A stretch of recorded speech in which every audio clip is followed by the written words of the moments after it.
Here is the sweetest money you can ever get as funding for your startup. Hi everyone, it's Nkanu Gosu here, and welcome to another episode of the Money Business Advantage podcast. If you're a business owner or an intending business owner, a startup founder or an intending startup founder, especially if you are a tech startup founder, please pay attention to this. The sweetest money you can ever get as funding for your startup is not angel investment, it's not venture capital investment, it's not your personal savings, it's not funding from family and friends, it's not even a bank loan, it's not a grant, it's not line of credit, it's not supplier credit. I will tell you what the sweetest money you can ever receive as funding for your business is. But before I go into that, first of all, angel investment simply means you go to an angel investor with your pitch deck, product or service,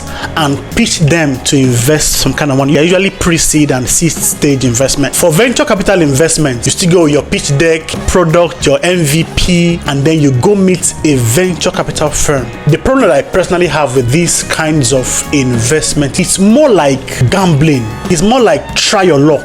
As much as the media wants to paint these stories, almost every day in the news we are hearing of one startup that raised $50 million, $20 million, $2 million. There are so many others who have struggled to raise those monies and have not. So it's more or less one in, say, every 100, or sometimes one in every 1,000 that gets funded. But the media paints it as this glamorous thing that every startup founder needs to get into, and usually it's not always as easy and as sweet as the media seems to paint it. Now, personal savings, that's another powerful way to fund your business. That means maybe you were working somewhere, you saved some money, and that's what you want to use as funding for your business. Family and friends funding. So that simply means you go to your family and your friends and you pitch them your idea and beg them or encourage them, cajole them, even force them, manipulate them, whatever it is, but make them give you that money as funding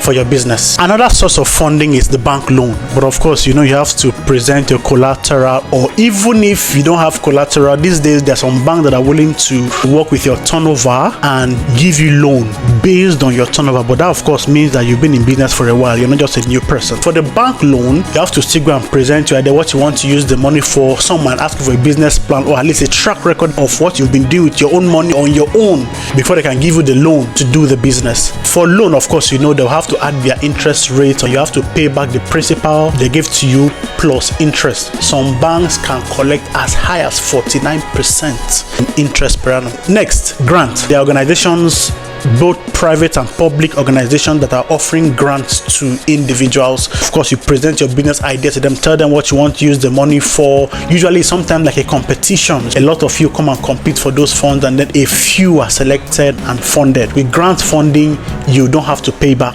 That's the benefits of grant. Another form of funding for your business is what we call line of credit. In the case of the loan, the bank gives you the money, say 10 million naira. So you take the money and do whatever it is you want to do with it. But with a line of credit, the bank is not necessarily giving you that money. They are extending your line of credit on your account. That simply means, for example, let's say the bank gives you a 1 million naira line of credit on your account. Now, normally you know that if you have, say, 100,000 naira in your account, you can only transfer an amount that is less than or equal to 100,000. So you can't transfer more than 100,000 naira from your account. Or you can't write a check. If you want to write a check, you can't write a check for more than 100,000 naira in your account. So it has to be 100,000 naira or less. But with a line of credit, let's say the bank gives you a 1 million naira line of credit, even if you have zero balance on your account, you can still transfer up to 1 million naira out of that zero balance. I don't know if you get, that's what we call a line of credit. So the bank gives you that line of credit, and usually you pay just that amount. Now, if a bank gives you a loan, say 10 million naira, you pay back the interest on 10 million naira. But if the bank gives you a line of credit, you only pay the amount of credit you've taken out of that line of credit. Let's say they give you a 1 million naira line of credit and you issue a check for 800,000 naira, even though you have a zero balance. The bank can allow you to do that, but they will now charge you interest only on that 800,000 naira. on that 800,000 naira you took out of that line of credit. I don't know if you understand. So that's one way to fund your business, so that even if you have a zero balance on your account, with a 1 million naira line of credit, you can still buy goods worth 1 million or 2 million, depending on how much line of credit you have. You can still buy goods of that amount. Another way to fund your business I've mentioned is supplier credit. Now, someone like Dr. Cosmos Maduka, the chairman and CEO of Coscharis, talks about this line of credit a lot. The supplier credit. Normally, if you are in business and you want to buy raw materials, or maybe you want to buy the ingredients to use to produce raw materials, or you want to pay for something, you go to your supplier or the people you are getting the raw materials from. You go with your money, you pay them, and then they give you the raw materials or the goods to take to your factory and go produce. Supplier credit means you don't necessarily have to have that cash at hand to pay for those goods. Let's say you're able to secure, say, a 1 week line of credit. That simply means you can come and take goods and you have 1 week before you can pay that money. That's a 1 week line of credit. Say you have 100 million naira supplier credit. It means you can collect goods from your supplier or your vendor up to 100 million naira, and you don't have to pay immediately. So depending on what terms you guys have, I heard Dr. Cosmos Maduka said that sometimes he's had up to 180 days, 200 or even 300 days to pay back. That's a supplier credit of 300 days. What? Millions and millions. That's supplier credit. So having said all these options and sources of funding for your business, for your startup, come with their advantages and disadvantages, come with their pluses and minuses. But in my experience and in my personal opinion, and of course the opinion of a lot of people if you ask around, the sweetest money you can ever get as funding from your business, it is that actual cash from your customers as payment for your goods and services. That actual cash from your customers as payment for your goods and services. And I'll give you a couple of reasons why. The first reason is that actual cash from your customers is one of the, in fact, the number one proof that you are actually in business. Because people have won grants and the business failed. Oh my God. People have taken loans and the business failed. People have gotten angel investment, venture capital investment, and the business they took that money for still failed. Imagine you took a loan for a business and the business failed. You still have to pay back the loan, no matter how nice, except God helps you. You still have to pay the loan back. But actual cash from your customer is the number one, in my opinion, the number one proof and evidence that you're not playing, you're not fooling around, you're not just dancing like children naked in the market square. You are actually in business. Now, the second reason, that money is real cash flow. Real cash flow. How do I mean? If you look at your cash flow statement, right? Say you get a loan. That loan enters your business. You are still in debt. It is not really your own. It belongs to the bank. Because sometimes people have received angel investment and ended up losing their businesses because those kinds of money come with conditions and terms that even if you're able to meet them initially, they might swallow you up at the end. You might end up giving up too much too soon in your business just because you want to raise venture capital or angel investments. So, but cash from your customer is the real money that you can say, oh, this belongs to my business. Now, the third reason why I consider cash the sweetest form of investment and funding for your business is this. Inside that money, that cash that your customer has paid you, inside that money is your profit.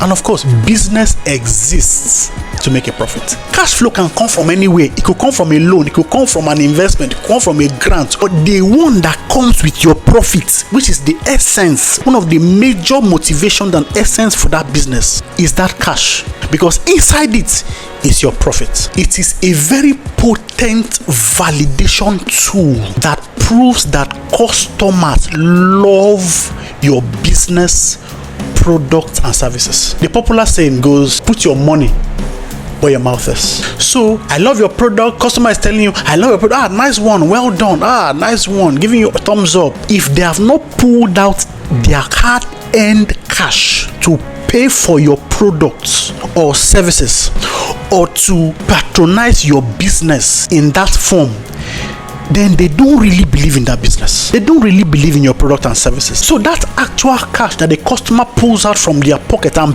pays for your products and services and gives to your business to patronize your business, that is one of the most potent tools for validating that your business is really valuable and they value your product and service. Otherwise, you are just wasting your time. No matter how many likes you get on social media, no matter how many views, how many shares, if nobody is pulling out their hard-earned money to patronize your business, you are still not in business. As a matter of fact, I personally believe that 1,000 investors believing in your business is not as valuable as 1,000 customers believing in your business. Let me repeat that. 1,000 investors believing in your business and funding your business can never be as valuable to your business as 1,000 customers believing in your business with their hard-earned money. My fifth reason, you don't have to pay back. All you have to do is just deliver what you promised. You promise you will give them a product. Once they pay you, deliver it. You promise you will offer them a service. Once they pay you, deliver it. You don't have to pay that money back. At least 99% of the time. I know once in a while you might have refunds, right? But refund usually means maybe you've disappointed them, or you've taken too long to deliver, or really on rare occasion, or maybe you didn't properly communicate your product and services or your value proposition well to the customers. But usually returns and refunds are usually very infinitesimal, 1-2%. So if you have 100 people patronize you and one person comes back and say, look, refund my money back, you still have 99 people who have believed in your business enough to part with their hard-earned money. Immediate present value, immediate present benefits and value to both you and to your customer. Immediate present value to both you and to your customer. How do I mean? Say a loan, for example. A bank gives you a loan. Usually they don't get their value until maybe, let's say, they will loan it for 1 year. So it's after 1 year that they get their principal and their interest, which is like the motivation for even giving you the loan in the first place. So it's after 1 year that they get that value. But for a customer who comes and pays you now for your product and services, sometimes it's even instant. Say someone walks into your shop and buys a bowl of ice cream. Within seconds or highest, within minutes, the customer begins to enjoy the value for you've received the money. So you've also enjoyed value from that money immediately. The customer also can begin to enjoy value from that transaction almost immediately. That's why it gives present immediate benefits to both you, the business, and to the customer. My last and final reason, because the customer has believed in you enough to part with their money, that alone begins to limit the possibility of failure for that business. We see companies who raised lots and lots of investments, but what are they today? They're folded up. They are no more in existence. Some of them raised investment from several partners, sometimes a group of investors who came, believed in the company enough, invested in the business. But guess what? If those people were customers, likelihood of that business failing to that magnitude would have been greatly reduced. So that's why I believe that cash from customers to your business is one of the sweetest sources of funding, because it automatically limits and reduces greatly the possibility of failure. I hope that with these few points of mine, I've been able to convince you and not confuse you that cash, actual cash received from customers in form of payment for your goods and services is the sweetest form of investment and funding you would ever get for your business. Thank you very much for watching. Please don't forget to like this video, comment, and also subscribe to this channel so that the algorithm can show more people to learn just like you're learning. See you next time.